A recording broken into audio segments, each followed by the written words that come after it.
All India मजलिस-ए-इत्तेहाद उल मुस्लिमीन यानी कि AIMIM के अध्यक्ष असदुद्दीन ओवैसी भोपाल प्रवास पर हैं। इस दौरान उन्होंने स्वदेश न्यूज से सुपर एक्सक्लूसिव बात करते हुए कहा कि पार्टी 2023 में होने वाले विधानसभा चुनावों में अपने कैंडिडेट उतारेगी। प्रदेश में होने जा रहे निकाय चुनाव को लेकर असदुद्दीन ओवैसी ने खास बातचीत में कहा कि यहां पर हमेशा से भाजपा और कांग्रेस का राज रहा है, लेकिन प्रदेश में थर्ड पार्टी के लिए भी जगह बरकरार है। उसी के चलते उन्होंने निकाय चुनाव में रण में अपने प्रत्याशी उतारे हैं। असदुद्दीन ओवैसी ने कहा कि प्रदेश में दोनों ही पार्टियां अल्पसंख्यक समुदाय की बात नहीं सुन रही हैं। असदुद्दीन ओवैसी से खास बातचीत की स्वदेश न्यूज की एसोसिएट एडिटर मुक्ता पाठक ने। स्वदेश न्यूज में इस वक्त मेरे साथ बातचीत के लिए मौजूद है असदुद्दीन ओवैसी जी। आइए हम उनसे बातचीत करते हैं। आपका प्रेजेंस रहेगा।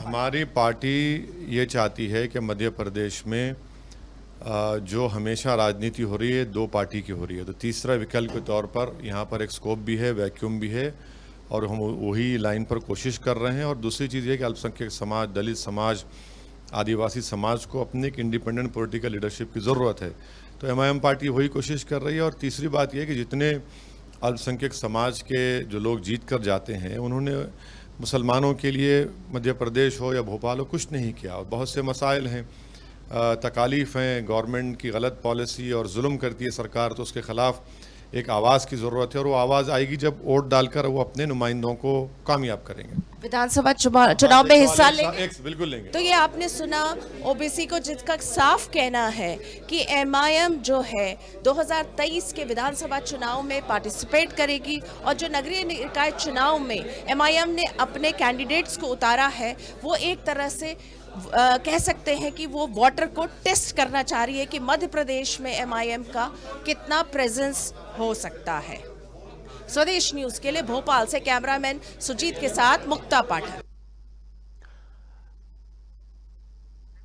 तो आज असदुद्दीन ओवैसी ने प्रेस कॉन्फ्रेंस की, जिसमें उन्होंने तमाम बातों को अपने सामने रखा और साफ तौर पर उन्होंने पार्टी को लेकर, रणनीति को लेकर के भी तमाम बातें कही। और अधिक बातचीत भी हमारी टीम ने उनके साथ की थी, जो आज हम जानना चाहेंगे। हमारे साथ हमारी एसोसिएट एडिटर मुक्ता पाठक भी हमारे साथ जुड़ गई हैं।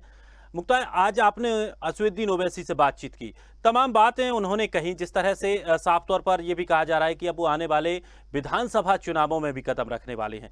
क्या कुछ रणनीति लेकर उन्होंने बताया? और सबसे बड़ी बात यह है कि मध्य प्रदेश में सिर्फ बीजेपी और कांग्रेस दो ही ऐसे दल हैं जो लंबे समय से राज करते आए हैं, तो फिर एकदम तीसरा विकल्प कैसे मध्य प्रदेश में बन पाएंगे ओवैसी? जी बिल्कुल, उनका यही कहना है। जिस तरह से वो उन्होंने अपने कैंडिडेट्स कुछ जो हैं कुछ जगह पे नगरीय निकाय चुनाव के लिए उतारे हैं, चाहे वो पार्षद के लिए हैं, चाहे वो महापौर के लिए हैं, उनका ये साफ तौर पे कहना है कि थर्ड पार्टी के लिए विकल्प खुला हुआ है। और मध्य प्रदेश में इसलिए खुला हुआ है क्योंकि ना तो कांग्रेस ना बीजेपी, दोनों ही पार्टी अल्पसंख्यक की चिंता नहीं कर रही है, इसलिए MIM जो है वो अपना प्रेजेंस यहाँ पे बना सकता है। और उन्होंने बहुत साफ किया है कि आने वाले विधानसभा चुनाव में 2023 में वो अपने कैंडिडेट्स विधानसभा चुनाव में भी उतारेंगे। उन्होंने जो है एक तरफ कांग्रेस को भी कोसा तो दूसरी तरफ बीजेपी को भी कोसा। कमलनाथ से उन्होंने कांग्रेस के लिए कहा कि पूर्व मुख्यमंत्री कमलनाथ से उनके विधायक संभले नहीं, सिंधिया संभले नहीं। उधर बीजेपी भी है, उनका मानना है कि बीजेपी जो है वो जो इनोसेंट अल्पसंख्यक हैं उनके भी घर को जो है तोड़ रही है। तो इस तरह से उन्होंने ये तमाम आरोप लगाया और बहुत साफ किया कि थर्ड पार्टी के लिए विकल्प जो है मध्य प्रदेश में बहुत स्ट्रांग है। मुक्ता, क्या आपने उनसे ये जानने की कोशिश की कि लगातार जो तमाम विपक्षी दल हैं, कांग्रेस हो या और अन्य दल हैं, उनका साफ तौर पर कहना होता है कि जब भी चुनाव होते हैं ओवैसी बीच में आ जाते हैं और बीजेपी की तरफ से इनको बुलाया जाता है, बीजेपी की बी पार्टी के तौर पर ये काम करते हैं?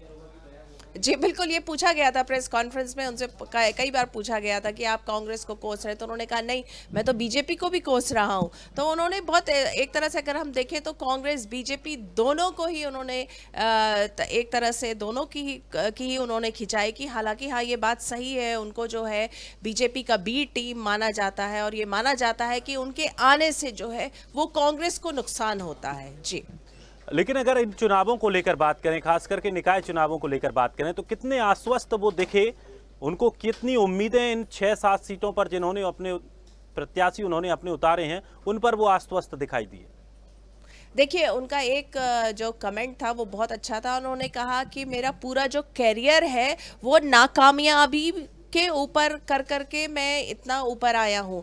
तो उन्होंने उनका ये मानना था कि हार से वो उनको बिल्कुल वो विचलित नहीं होते। और जो मध्य प्रदेश में जो उन्होंने कैंडिडेट्स उतारे हैं, हार या जीत तो अलग विषय है, लेकिन एक प्रेजेंस तो होगा, और इसी प्रेजेंस के दम पे जो है वो आगे चल के 2023 में विधानसभा में भी जो है अपने कैंडिडेट्स उतारेंगे, और इससे जो है एक एमआईएम का एक स्ट्रॉन्ग प्रेजेंस होगा मध्य प्रदेश में। क्योंकि इससे पहले कभी हमने एमआईएम पार्टी के जो है कैंडिडेट्स को नहीं देखा, और इस तरह से एक स्ट्रॉन्ग जो प्रेजेंस है जो हमने देखा है वो कभी नहीं देखा। जी चलिए, बहुत बहुत शुक्रिया हमारे साथ जुड़ने के लिए, तमाम बातचीत के लिए। तो मध्य प्रदेश में अब थर्ड पार्टी बनकर उभरने की जुगत में एआईएमआईएम और असदुद्दीन ओवैसी लगे हुए हैं। आज एक प्रेस कॉन्फ्रेंस की गई। दरअसल निकाय चुनावों में अपने प्रत्याशियों के प्रचार प्रसार के लिए, उनके लिए वोट मांगने के लिए असदुद्दीन ओवैसी भोपाल दौरे पर हैं, जहां पर उन्होंने कल एक रैली का भी आयोजन किया था और आज प्रेस कॉन्फ्रेंस के सामने तमाम सवालों के जवाब भी दिए।